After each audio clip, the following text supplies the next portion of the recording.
Olá família Abrindo a Mente, sejam bem-vindos a mais um vídeo. Eu estou com aparência meio debilitadazinha porque eu estou dodói. Eu tenho lutado controlando a minha glicemia. Passei muito tempo trabalhando com arte sentado e deu uma alteração no meu sangue. Primeiro eu fiquei bem fofinho, grandinho, depois eu fiquei murchinho, sequinho. Eu naturalmente era mais atlético. Eu praticava artes marciais antigamente e tinha bastante força, né? Mas eu estou pondo esses vídeos no canal. Eu não tenho uma mesa de cortes, eu não tenho uma câmera, eu não tenho um computador bom agora, estou fazendo pelo celular.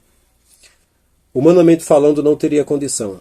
Estou pegando fatos verdadeiros, coisas que aconteceram comigo, e eu estou publicando isso, porque acho que isso dá um motivo para a vida da gente. A maior motivação que eu tenho nessa terra é a minha família. Essa é a maior motivação. A prova do nosso Criador é o amor que há na nossa vida. O Criador está presente nesse amor que nós temos, né? E eu acho importante relatar essas coisas. Eu quero ler no Evangelho de Marcos, capítulo 16, e o versículo 18, de Marcos, na parte B. E imporão as mãos sobre os enfermos e os curarão. Eu creio que funciona muito aquela parte de 1 Coríntios, capítulo 13, versículo 13. Agora, pois, permanecem esses três, a fé, a esperança e o amor. Mas o maior é o amor. Eu também acredito que o maior é o amor.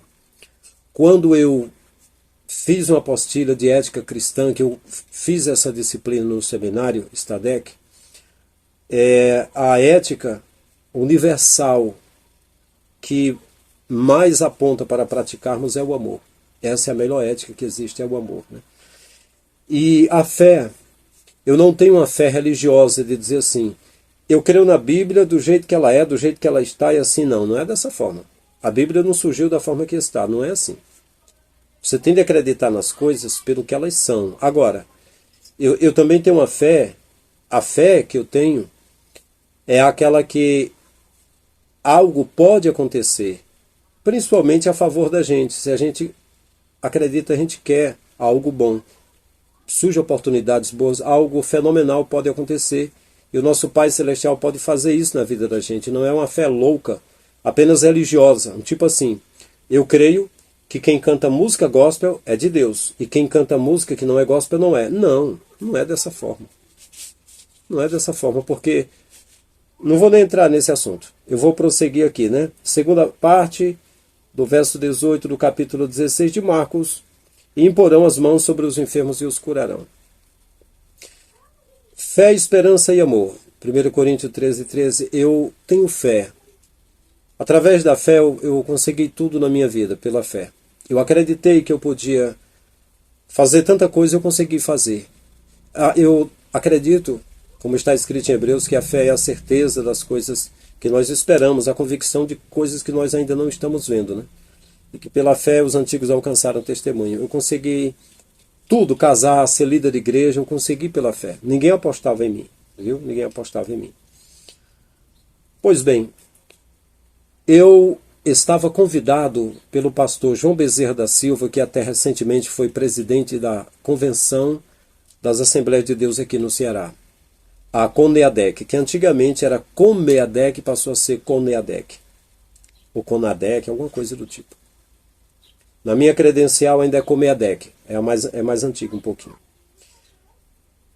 E aí, eu estava convidado por ele, por João Bezerra da Silva, o pastor, que era pastor em Tauá, na região Inhamuns. Cidade que extrema com Arneiroz, com Parambu, com Catarina, onde eu trabalhei em Catarina. E ele me convidou para fundar um trabalho em um distrito chamado Marrecas, a uns 63 quilômetros de Itauá. Marrecas. Marrecas hoje faz parte de um campo, junto com um distrito chamado Café das Primas. Um nome bem conhecido no Ceará, viu? Então, eu estava ali Trabalhei 6 meses em Marrecas. Antigamente, um tempo atrás, havia um templo, mas o templo foi fechado e no lugar do templo tinha um bar. E lá, o maior número de pessoas faz parte da família Cidrão, por exemplo.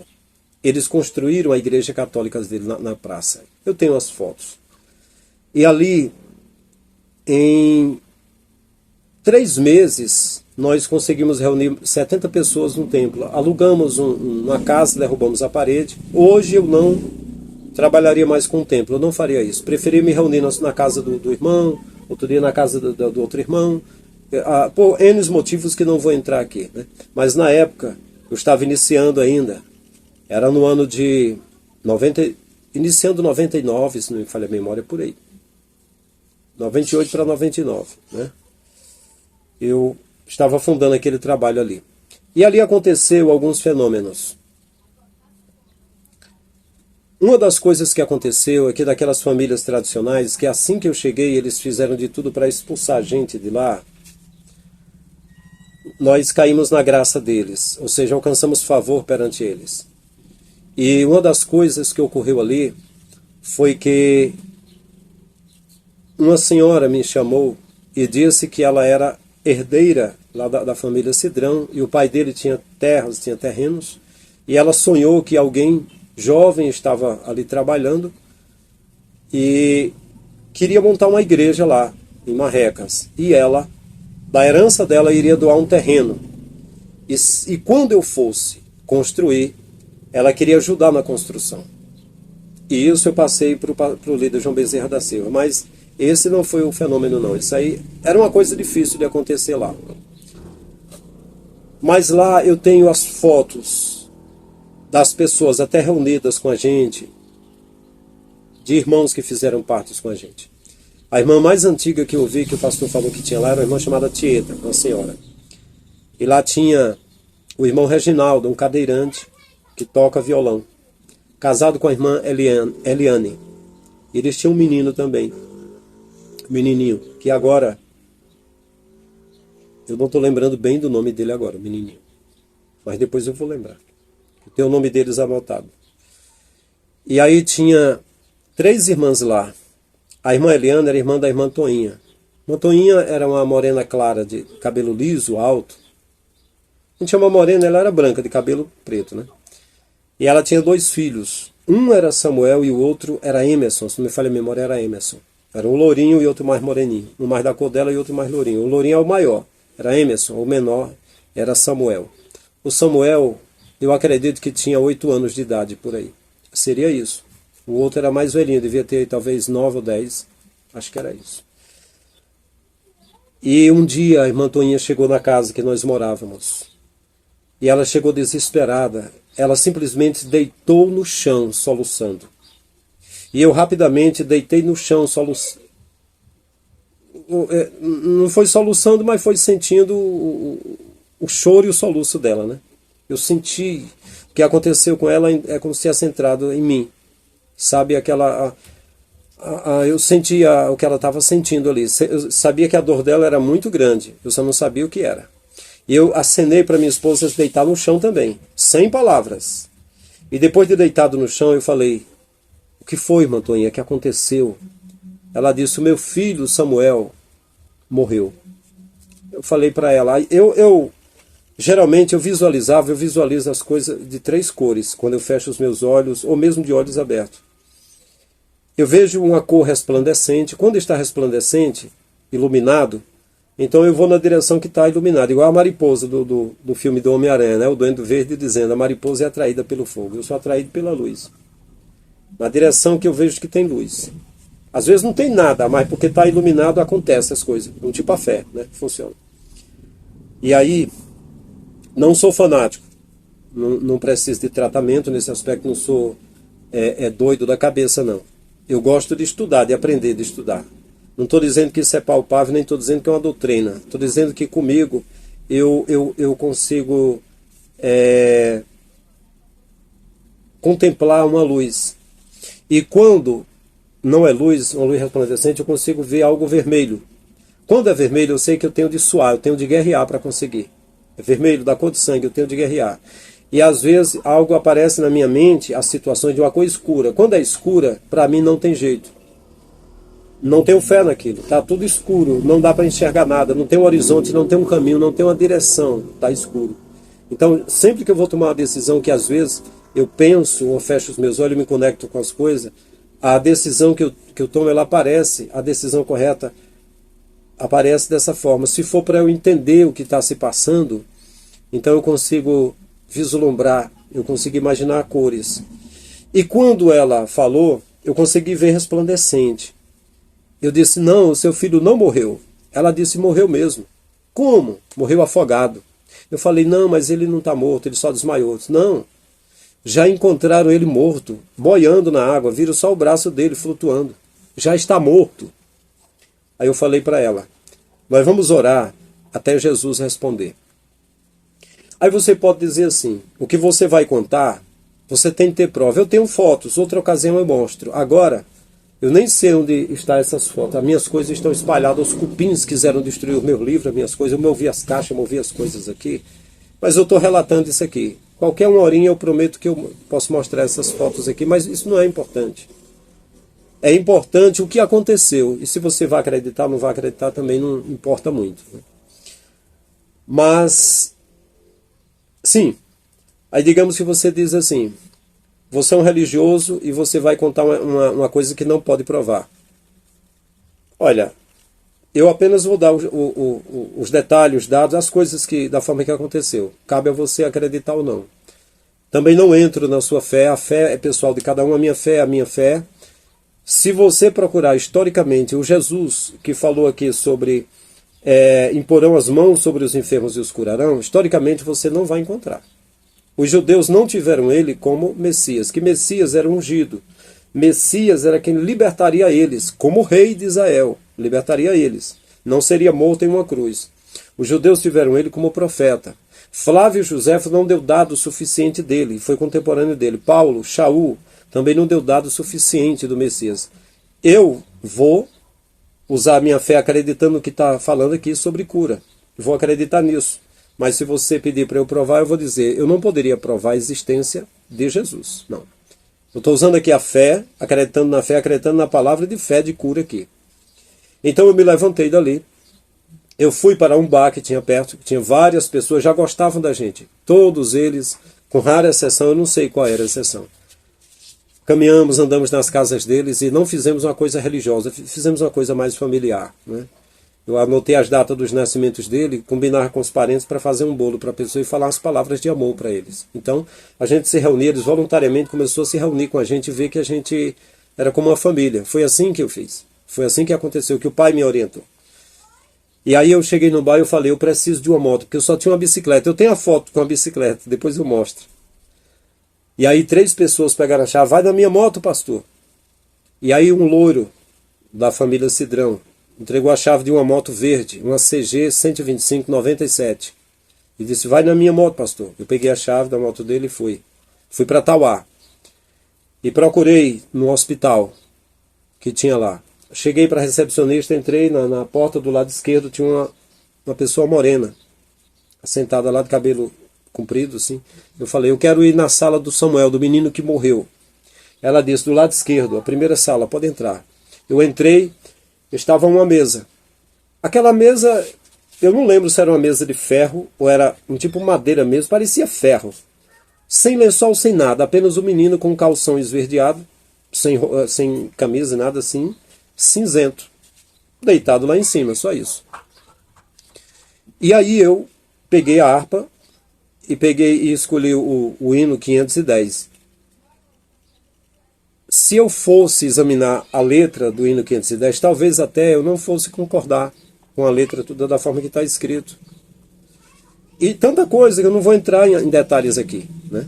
Não vou entrar em detalhes. Foi uma questão minha, uma coisa que eu fiz ali. Comecei a cantar. Um dom real Deus despertou nos seus fiéis dons de curar. Toda doença Deus sarou e sara ainda e vai sarar. Foi o que eu pude fazer. Eu comecei a cantar. Eu me recordo aqui até de um tempo anterior Com 1 ano de fé, eu estava na casa do meu avô, sentado numa rede. Eu era novo convertido e minha mãe tinha acabado de aceitar a fé. E ela estava com óculos vencido, estava com enxaqueca, com dor de cabeça. Aí ela entrou, comecei a falar com ela, ela disse, eu estou aqui com tanta enxaqueca. Eu disse, mãe, eu vou começar a cantar aqui um louvor, comece a cantar comigo que mamãe vai ser curada. E ela começou, e na primeira estrofe disse, meu filho, foi embora, eu estou boa. Passou, realmente, passou toda a dor de cabeça. Isso aconteceu demais, aconteceu muito. Agora, por onde eu passei, eu não estou mentindo. Eu vi pessoas fazendo coisas horríveis e dizendo que era milagre, mas não era milagre. Um amigo meu, Cidrino Vieira da Silva, ele estava em um determinado campo de trabalho. E eu sempre estive cooperando com ele, que ele é meu amigo. E eu estava lá. Os filhos dele chegaram para mim, ele até uma vez falou, olha, os meus filhos, a maioria são teus filhos na fé. Eles nunca tinham ficado firmes na fé. Mas quando você foi pregando, eles foram aceitando. Eles gostavam muito de mim. Eles chegaram em minha volta e disseram, queria perguntar a você, você faz milagre? Eu falei, nunca. Diga, alguma vez aconteceu, Deus faz. Aí falou, porque andou um homem aqui que ele faz milagre. Eles estavam tão empolgados que parece que aquele amor, aquela alegria que eles tinham comigo tinha arrefecido, tinha até esfriado, né? Aí falando, era um senhor chamado Maquian. Eu não vou dizer o nome dele todo, alguma coisa, era um senhor chamado Maquian. Aí já nos mesmos dias, o pastor chegou para mim e falou, tu conhece o Maquian? Eu falei, um pregador, mais ou menos eu conheço. Isso é porque ele ia fazer oração pelas pessoas e passava óleo, botava bastante óleo e puxava a camisa para arregaçar as mangas para passar óleo na pessoa. E pegava uma pedrinha, e aquela pedrinha que ele pegava, ele esfregava e dizia que tinha tirado da pessoa uma pedrinha. Aí era um fenômeno, milagre, né? Mas não havia aquilo. E foram tantas dessas, que se você disser que milagre não acontece nos dias de hoje, eu entendo o que você está dizendo. Eu sei o que você está dizendo. Eu não estou dizendo que foi um religioso. Eu estive sempre no meio da religião, mas estive sempre repugnando a religião em si. A religião foi criada por homens, começando por Nimrod, que desafiou o Criador. O Constantino, que alavancou a Igreja Católica, era sanguinário, matou o irmão dele, matou um monte de pessoas. Os papas católicos sanguinários mataram muita gente. A Igreja Católica criou a Santa Inquisição, que torturava as pessoas na esteira de despedaçamento, na roda de despedaçar. É todo tipo de tortura. Amarrava a mulher sem roupa em cima de uma coisa aguda, com um peso puxando os pés para ela ser rachada no meio. Coisas malignas, aqueles malignos homens, transvestidos de vicário de Cristo, fizeram aquilo. É uma vergonha isso que aconteceu. Quem é católico e pesquisa sabe disso. É uma vergonha que Constantino, o que o catolicismo fez. E Martim Lutero brigou para dividir os poderes com o Papa, não queria que o Papa fosse chefe. E ele tinha o apoio dos cavaleiros templários que guardavam o ouro da Igreja Católica. Eram gente, o início da sociedade secreta, gente poderosa, senão ele teria ido para o tribunal. A Santa Inquisição da Igreja Católica de torturar, matar as pessoas sob tortura para serem absolvidos os pecados. Então veja só, os milagres, as coisas que eu ouvi que aconteceu, caíram muito por terra. A maioria foi tudo... Foram coisas... por exemplo, eu tenho um livro de um pregador que influenciou a mim e a maioria da minha geração. Bom Dia, Espírito Santo. E depois tantos especialistas fizeram o teste e mostraram.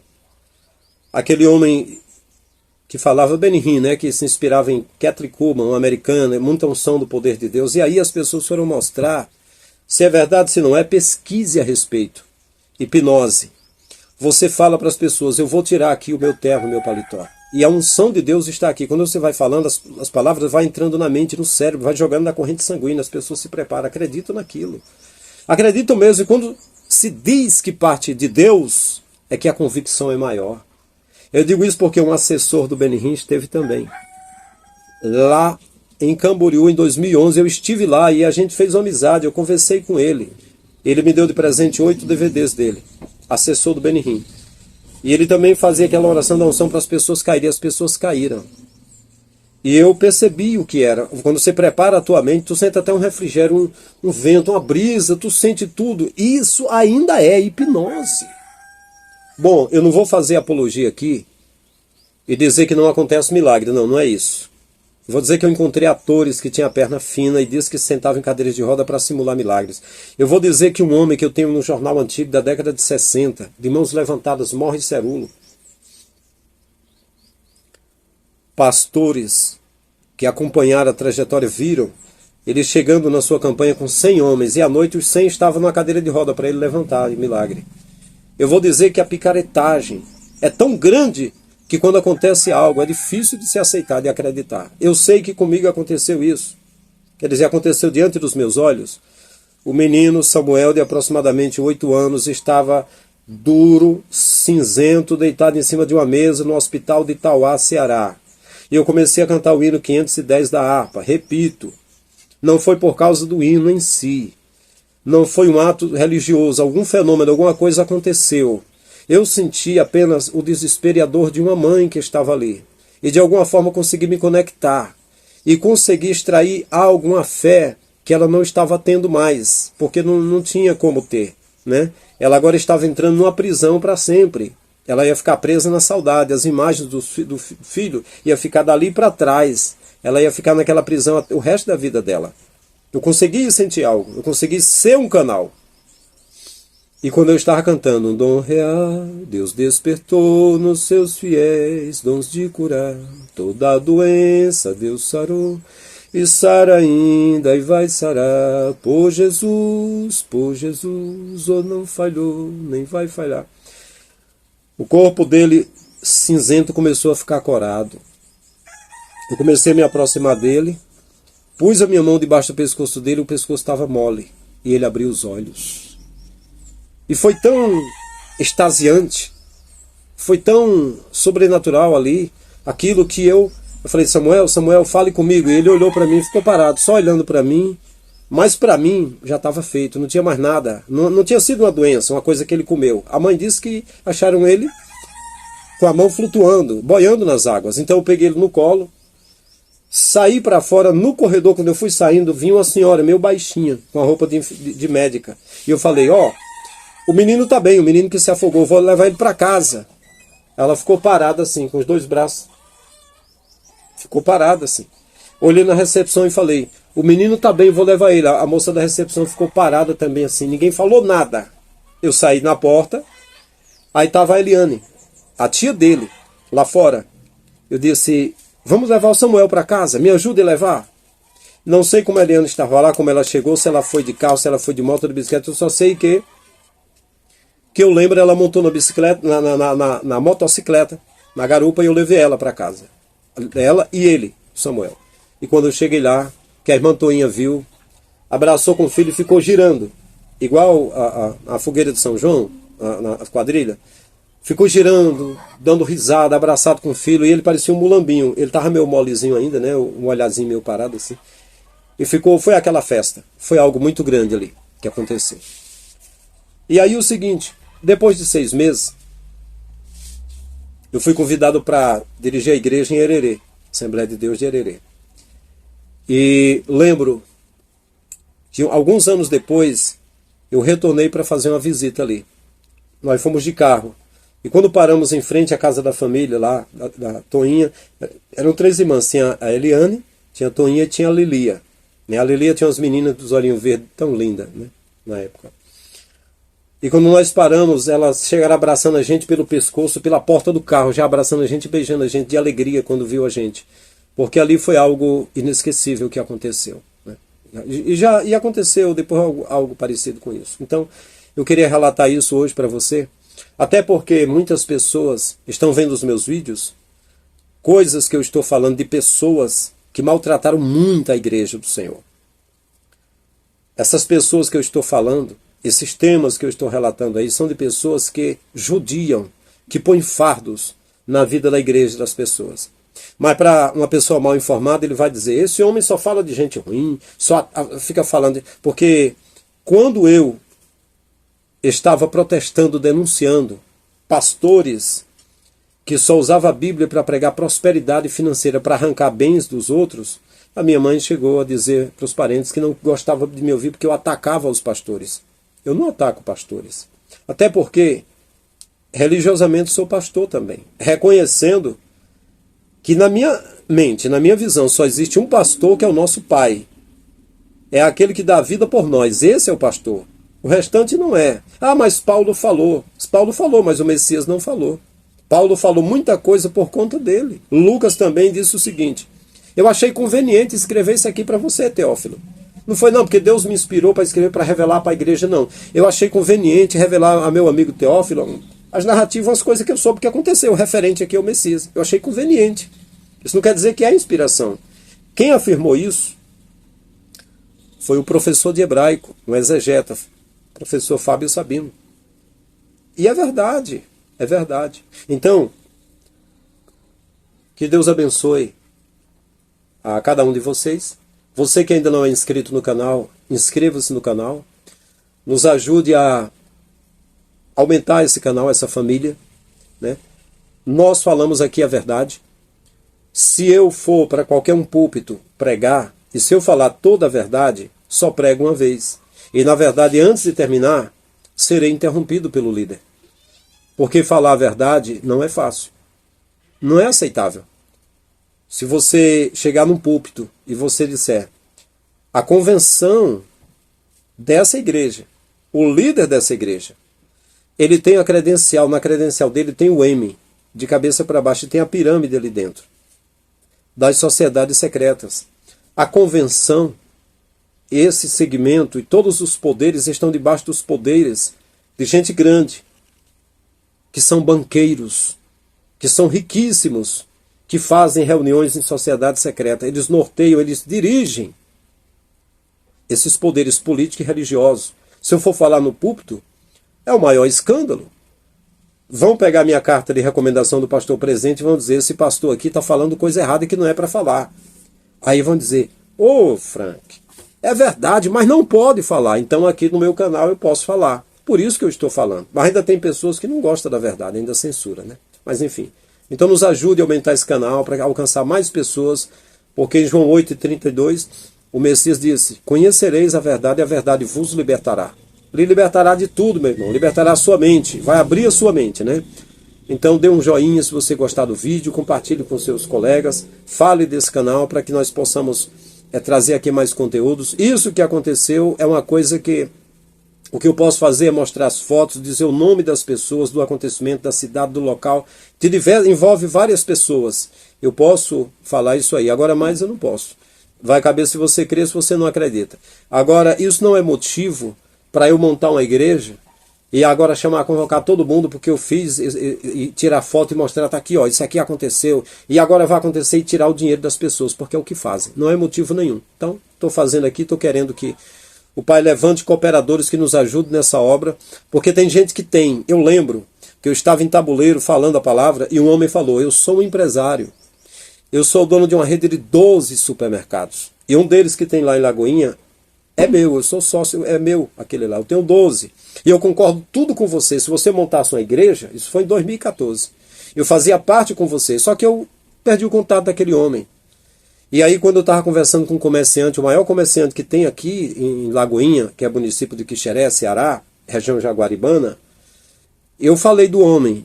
Eu disse: ó, esse comércio que você tem aqui seu, ele falou que é sócio contigo, ele é dono dessa rede. Ele falou: mas não é 12 não, agora são 24 que ele tem, né? Então você vê, se eu tivesse contato com ele, possivelmente ele ia dizer: ô irmão, eu vou te ajudar, eu vou te dar uma força financeira com o teu canal, né? Para tocar o barco, porque a vida da gente é comprada no mercado, dia após dia, né? Mas vamos por aqui, até que o Pai venha levantar, como sempre levantou durante o meu trabalho de evangelismo, parceiros, pessoas que ajudaram a gente. E eu mesmo, sempre que eu tive algum negócio que rendeu alguma coisa, eu estive distribuindo, ajudando pessoas carentes, sempre estive ajudando alguma pessoa, né? E de 2014 para cá, só minha mãe e algum irmão, né? Eu estive trabalhando com as minhas mãos, adoeci, fiquei dodói. Não apareceu nenhum servo do Criador que foi revelado por Deus. Ah, que tem um servo de Deus que precisa de uma força. Não, não. É o contrário. Parentes, primos, um bocado de gente, tios, meteram foi pedrada mesmo, né? enquanto eu estava doente, enquanto eu contraí dívidas, período que eu estive doente, que eu precisei ser tratado de um acidente que eu tive, levei foi pedradas, né? Mas estou aqui tocando barco, lutando, guerreando. Deus abençoe a todos, até o próximo vídeo. Amém.